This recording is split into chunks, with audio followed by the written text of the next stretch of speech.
અમદાવાદના Nikol ring road પર Dastan circle પાસેથી મોડી રાત્રે પીસીબીની ટીમે દારૂ ભરેલું કન્ટેનર ઝડપી પાડ્યું છે।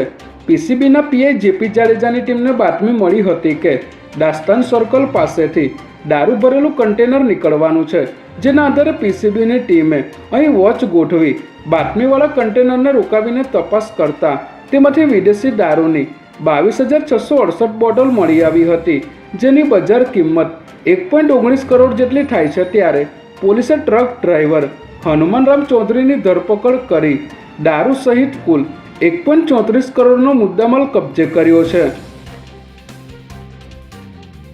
માણેકચોક વિસ્તારમાં ધોળા દિવસે ચોરીની એક ચોંકાવનારી ઘટના સામે આવી છે, જેમાં સોનાના બિસ્કિટ લેવા જઈ રહેલા એક ઝવેરી પેઢીના કર્મચારીની બેગમાંથી એક ગઠિયો ભર બજારમાં અત્યંત ચપળતાપૂર્વક 5.50 લાખની રોકડ રકમ સેરવીને ફરાર થઈ ગયો હતો।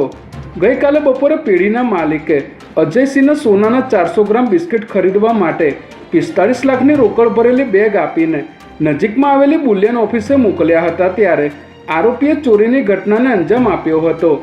ચોરીની આ સમગ્ર ઘટના નજીકમાં લાગેલા સીસીટીવી કેમેરામાં કેદ થઈ ગઈ છે। ત્યારે ખાડિયા પોલીસે ગુનો નોંધી આગળની કાર્યવાહી હાથ ધરી છે। ગાંધીનગરના સેક્ટર 24ના ઇન્દિરાનગર છાપરા વિસ્તારમાં 4 વર્ષની માસૂમ બાળકી સાથે થયેલા દુષ્કર્મના કેસમાં કોર્ટે માત્ર 5.5 મહિનામાં જ ચુકાદો સંભળાવ્યો છે। આ કેસમાં આરોપી રામ યાદવને દોષિત ઠેરવીને તેને તેના જીવનના છેલ્લા શ્વાસ સુધીની સજા એટલે કે આજીવન કારાવાસ ફટકારવામાં આવ્યો છે।